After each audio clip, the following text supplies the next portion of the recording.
السلام عليكم ورحمة الله وبركاته. حبايب قلبي، هتشوفوا بقى معايا النهارده يوميات ام سعيد وسما. بصوا انا بسيب الجون كده، انا بحط الاتنين كده علشان خاطر الازاز بالذات. ايه يا مريم انت هتتخانقي كده؟ نخلص البراد ونخلص الحاجات دي ونبتدي بقى نصبن ننزل الشفاط والحاجات دي كلها ننزلها كده. ايه غير لما بتسيبوه في حاجه هتعملوها يبوظ. ايه بت ماشي يا ستي.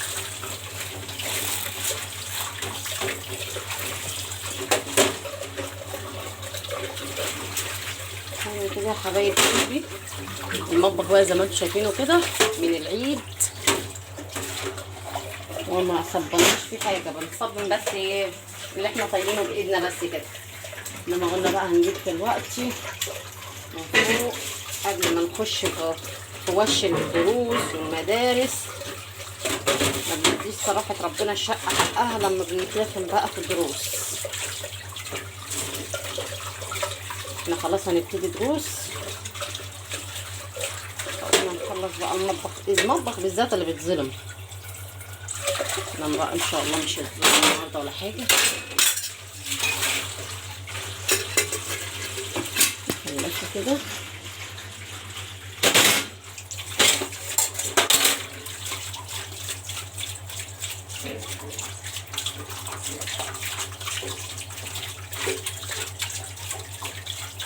طيب يا حبيبتي. طيب مريم، دي مريم البنت اللي مجنناني.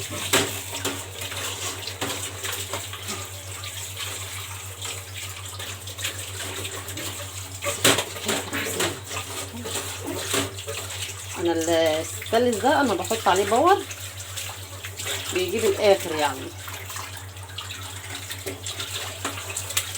اي بقعه فيه بتاكله الباور بياكل. حط الشاي دي بقى طلعت من بره. هي مريم انا من انا، واخده بالك يعني ايه انا من انا. ايوه خليكي كده بنت جدعه فاهمه.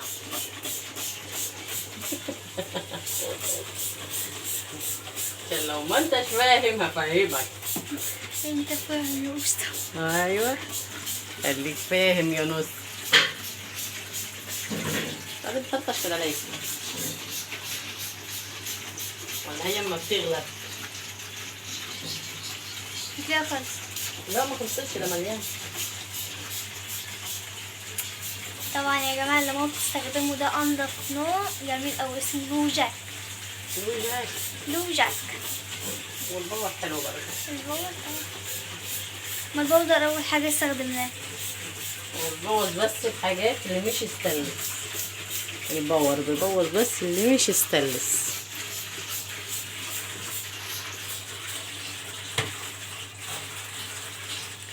مش هتجيب السلم؟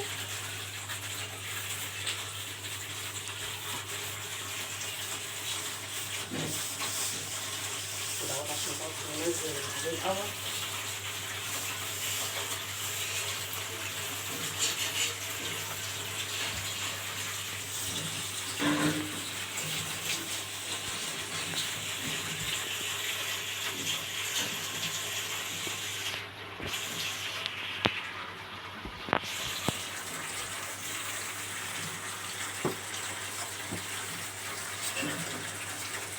طبعا ده مكان التوابل اللي هو ايه وتحت البوتاجاز. يعني مكان التوابل وتحت البوتاجاز. البوتاجاز ده بقى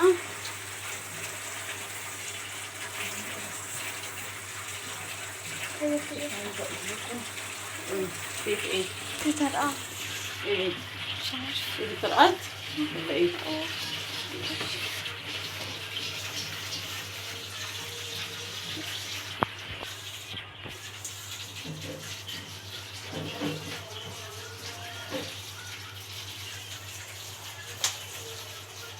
طبعا احنا هنوريكم بعض التصفين وتعالوا نشوف يلا. دلوقتي يا امي انتي بتعملي ايه؟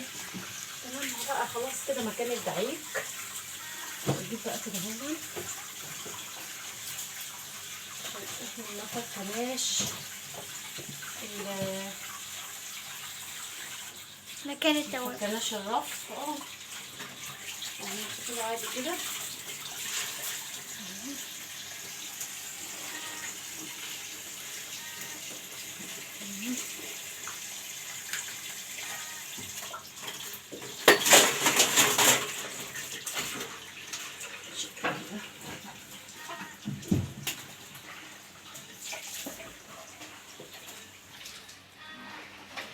طبعا دي ملناش نعرف نعمل اي حاجه.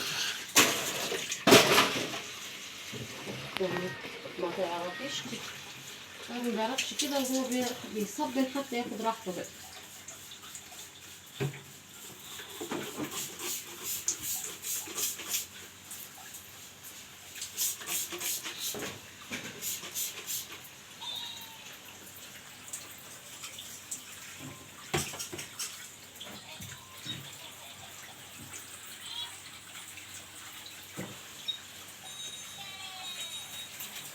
وانا بقى من النوع اللي ما اعرفش لا احط ورق حائط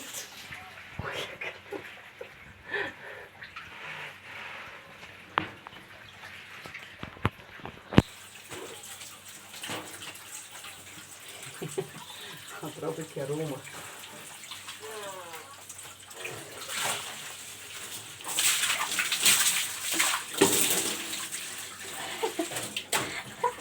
عادي عادي عادي، الجو حر الجو حر الجو حر، متزعليش.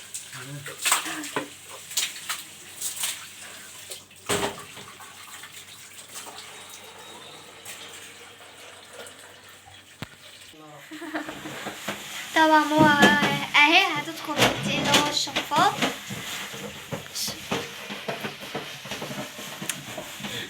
خفيش الله، شوية هوا.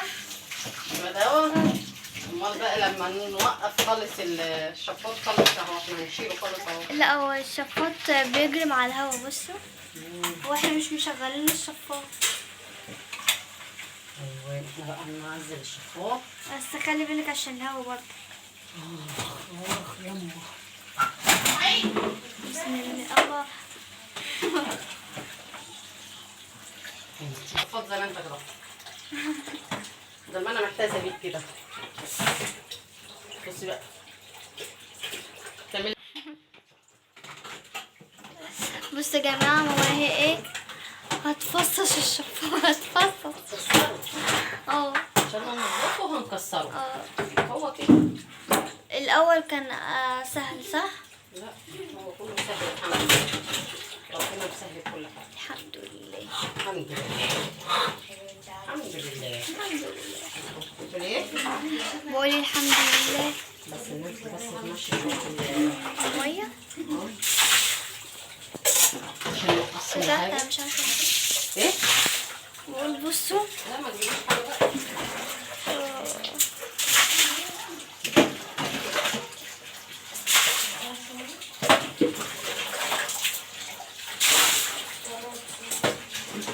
الشفاط ده المعدل بتاعه كله 15 يوم 20 يوم يتغسل. ده مش عارف الشفاط بيتهري بسرعه.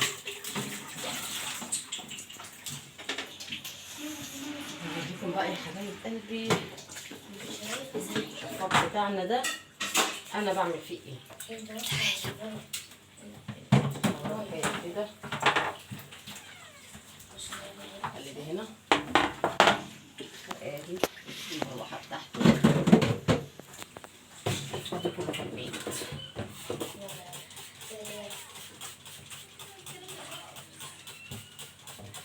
هلاقي الشفاط ده الوساخه بتاعته بتبقى من ورا المروحه، مش من المروحه من قدام كده.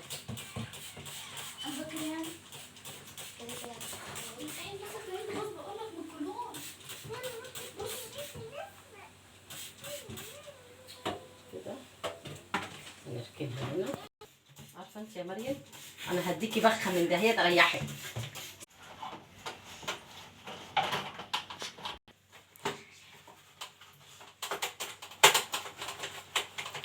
فصصتي انت يا ماما. فصصته؟ هو فعلا عايز، مش عايز غير كده، مش عايز غير يتفصص. نصيحة يا جدعان للرجال اللي مش عاوزة تموت دلوقتي، ساعدوا مراتك. يعني انت بقى بتوصلي من رسالة الحوادث اللي بتحصل. بتوصلي دي لمين يعني؟ لا ما مش لينا. يعني لا. بتوصليها لمين؟ ماشي. لا للرجال، انا بقول للرجال جميعا. والله بقى كل واحد ياخد باله من نفسه. كل كل واحد واحد ما يعرفش يعمل اي حاجه من دي. كل واحد يخلي جنبه سكينة. اه بتوصلي الرساله دي لمين؟ لابوكي مثلا؟ لا. ما هي انت كده بتوصلها لابوك، ابوك ما بيعرفش يعمل اي حاجه من الحاجات دي. لا بابا بيعرف خالص. يعمل شاي. ايه؟ بابا بيعرف يعمل شاي. طب والله كويس، كفايه عليه، كفايه كده على ابوك.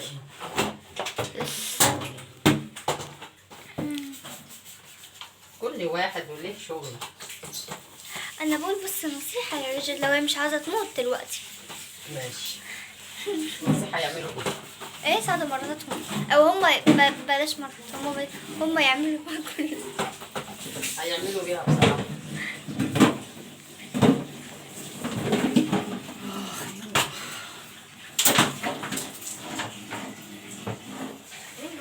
اما ماما دلوقتي هتغسل. هنغسل وربنا يستر. اه. احنا غسلناها كله. اه.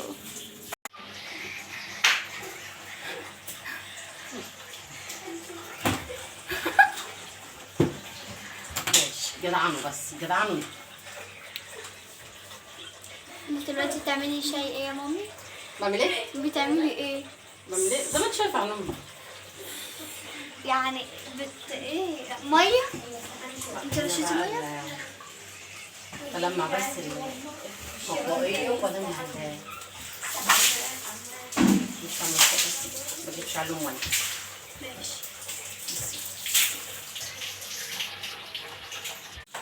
بصوا يا جماعة، ماما دلوقتي بصوا عملت الشفاط، بصوا بقى جميل ازاي، وعملت الرفة، وبصوا وماما دلوقتي بتشتغل في ايه يا مامي؟ عشان نسي اسمها الايه؟ خلاطات. ايه؟ خلاطات يا مريم. الخلاطات. ما انا مش سامعة. ما انت خلاص بتلعبي؟ اه.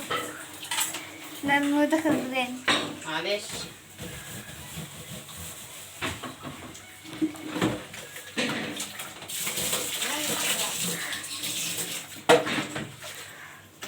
شفتوا الشفاط ده كان شكله ايه؟ فكيته خالص وخليته زي ما انتم شايفين كده.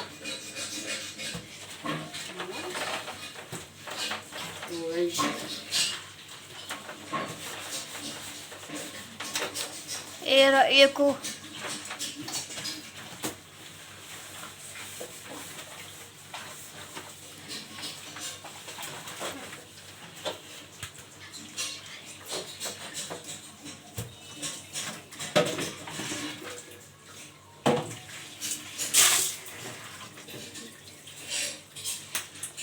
ملاك.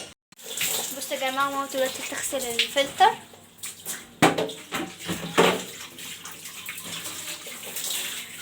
الله.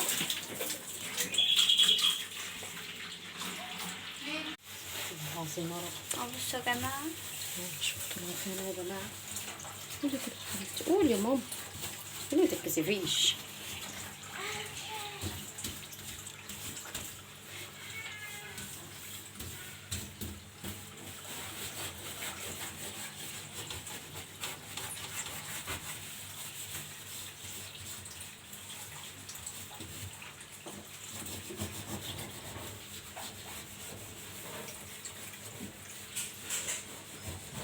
كان القهوة بقى اللي اختي بتقعد تصورها تقعد يوجع دماغنا احنا ده. كلام مش على هواكي.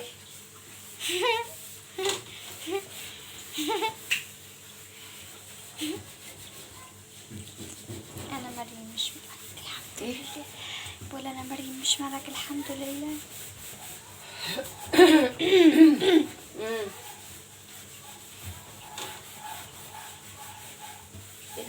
دلوقتي بجد. جاي عشان يساعد. شكله خاف من السكينة.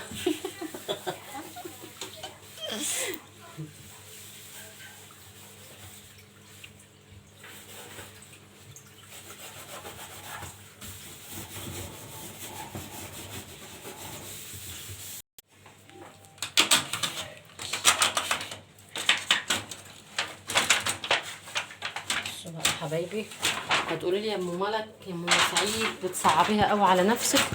هقول لكم ما كنتش اعملها كده، هو كده فعلا بيبقى الصعب عندي بقى. ما كنتش اعمل كده وداري الماسوره دي بتاعه الازاز دي، وادخل ده كده هنا كده. من هنا بقى اللي بيبقى الصعب. هنا بقى انا بحمي الازاز وبحمي الماسوره دي، لان انا على طول بغسل البوتاجاز بالباور. الماسوره دي ألمونتين، فبتبوظ لي الدنيا تبوظ بقى من هنا كده.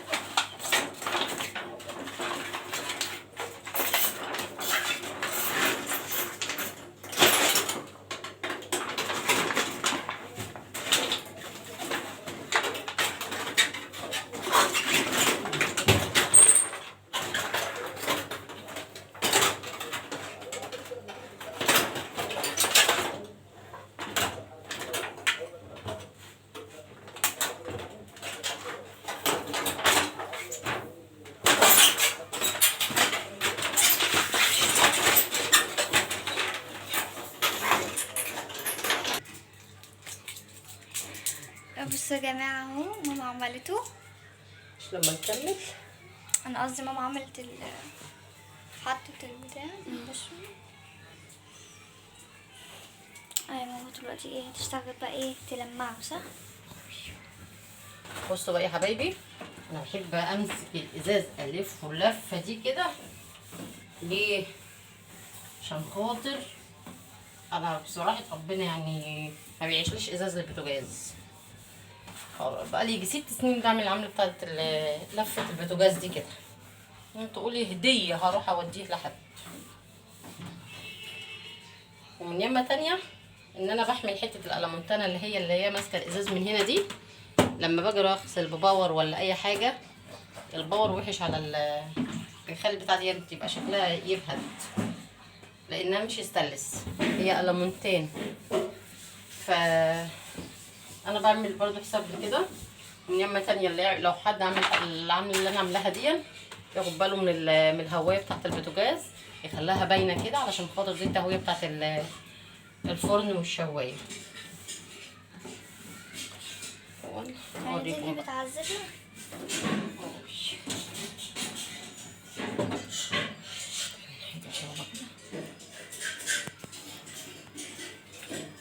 يا جماعة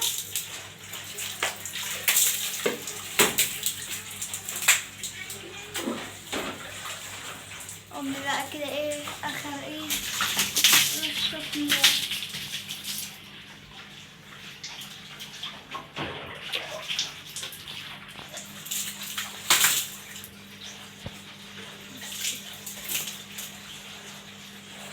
ماما جت التليفون معلش والماء جت على التليفون. كده خلاص.